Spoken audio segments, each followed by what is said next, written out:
弟兄姊妹平安，今天是2023年的2月22号。今天的经文是诗篇51篇第1节到17节，约珥书第2章第1节到第2节，12节到17节，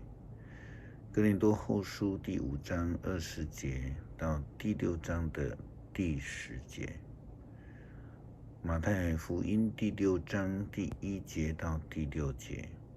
，16节到21节。今天要跟大家分享的主题是撒灰。今天开始是基督宗教的斋戒月的开始，这一天我们称为撒灰节。首先我们要先从这个灰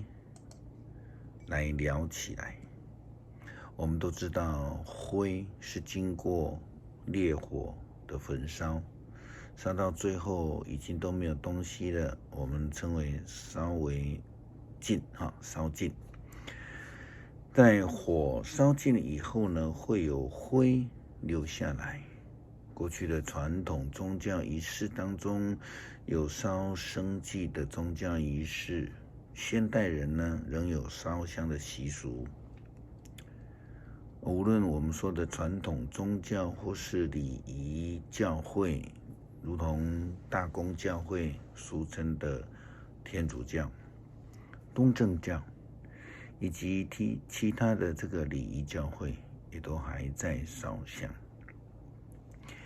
现在人又因为环保意识的抬头，这一类的礼仪也都在被改革的当中，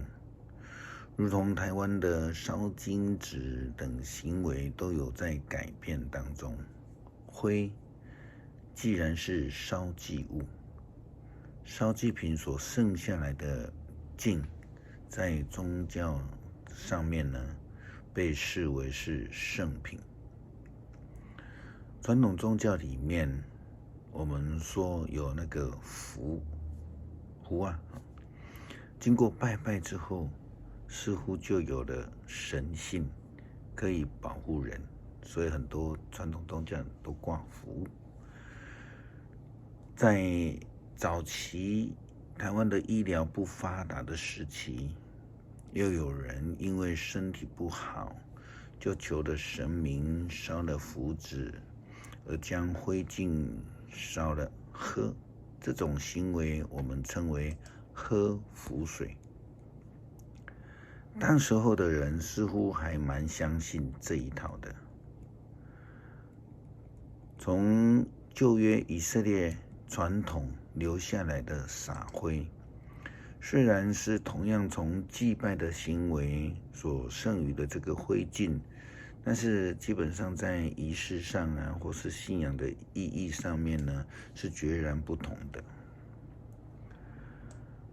根据诗篇51篇第15节到17节的经文，这样的告诉我们，圣经说：主啊，求你开我的口，我要颂赞你。你不喜欢生祭，不然我就贡献。你不要烧化祭，上帝啊，我献上的祭是忧伤的灵，忧伤痛悔的心，你不拒绝。撒灰的行为应该是为了要从心里面表达对上帝的悔意，不是透过宗教礼仪或是所献的祭物，什么事情来定的。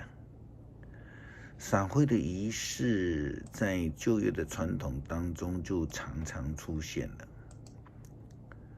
圣经当中以撕裂衣服撒灰在头上，作为代表一个人的伤心悔改。在耶利米哀歌第2章第10节经文这样说：锡安城的长老坐在地上默默无声，他们扬起尘土落在头上，腰束麻布，耶路撒冷的处女垂头之地。在以色列的传统当中，都以撕裂衣服、撒灰在头上来表达心中的哀伤。后来也进一步的表达对上帝的悔罪，如同当以色列人进入迦南地之后，上帝让耶利哥城倒塌，但是这当中就有人不听上帝的话，他们私自留下了战利品，导致于以色列人在随后的与爱城的战争当中战败了。此事之后，约书亚和以色列的长老们就俯伏在约柜上，悲哀的哀伤哀哭。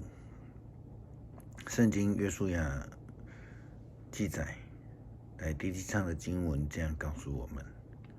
约书亚和以色列人的长老悲伤的撕裂衣服，拿灰撒在头上，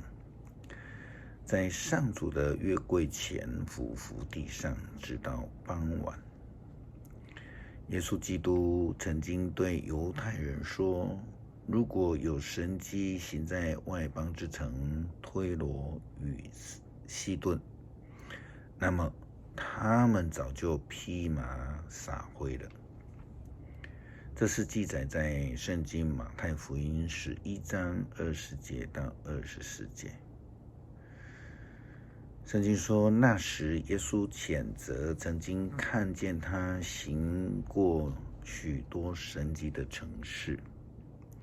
因为那些地方没有人悔改。他说，哥拉汛啊，你要遭殃了；伯赛大，你要遭殃了。我在你们当中行过的神迹，要是行在泰尔和西顿，那里的人早就披麻蒙灰，表示他们已弃邪归正了。我实在告诉你们，在审判的日子，泰尔和西顿所遭受的惩罚，比你们所受的还要轻呢。至于你，迦百农啊，你要把自己捧上天吗？你会摔进地狱去。我在你们那里行过的神迹，要是行在所多玛，它今天一定还存在着。我再告诉你们，在审判的日子，所多玛所受的惩罚，比你们所受的还要轻呢。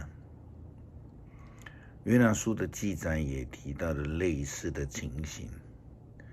那一个外邦罪恶之城，上帝差遣了他的仆人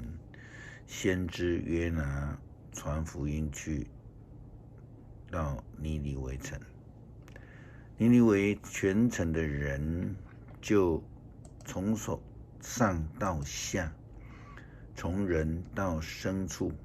通通都撒灰披麻禁食，彻底的悔改认罪，因此就得到上帝的赦免了。通常在以色列人当中，他们用撕裂衣服、撒灰来表达哀伤及悔改之意。除此之外，他们还会以禁食来让自己更敬虔的在上帝的面前，如同大卫也曾经得罪上帝，后来他与乌利亚恢婚所生的孩子生下来之后不久死去，大卫就为他禁食。大卫也为了他的儿子押沙龙的死而哀伤。我们都知道，虽然押沙龙违逆他，攻击他，与他为敌，还想要杀大卫，但大卫仍然为了他的死而哀伤。在耶稣基督的时期，我们则看到当时候的犹太教的领袖，他们却将祷告、禁食，甚至我们说的为善、周济穷人的这样的作为，变成张扬自己、荣耀自己的一个方式。因此，耶稣基督就批评他们，也劝告门徒不要假冒伪善，应当诚心的祷告，要明白禁食的意义，要私密的祷告，这样就能够成为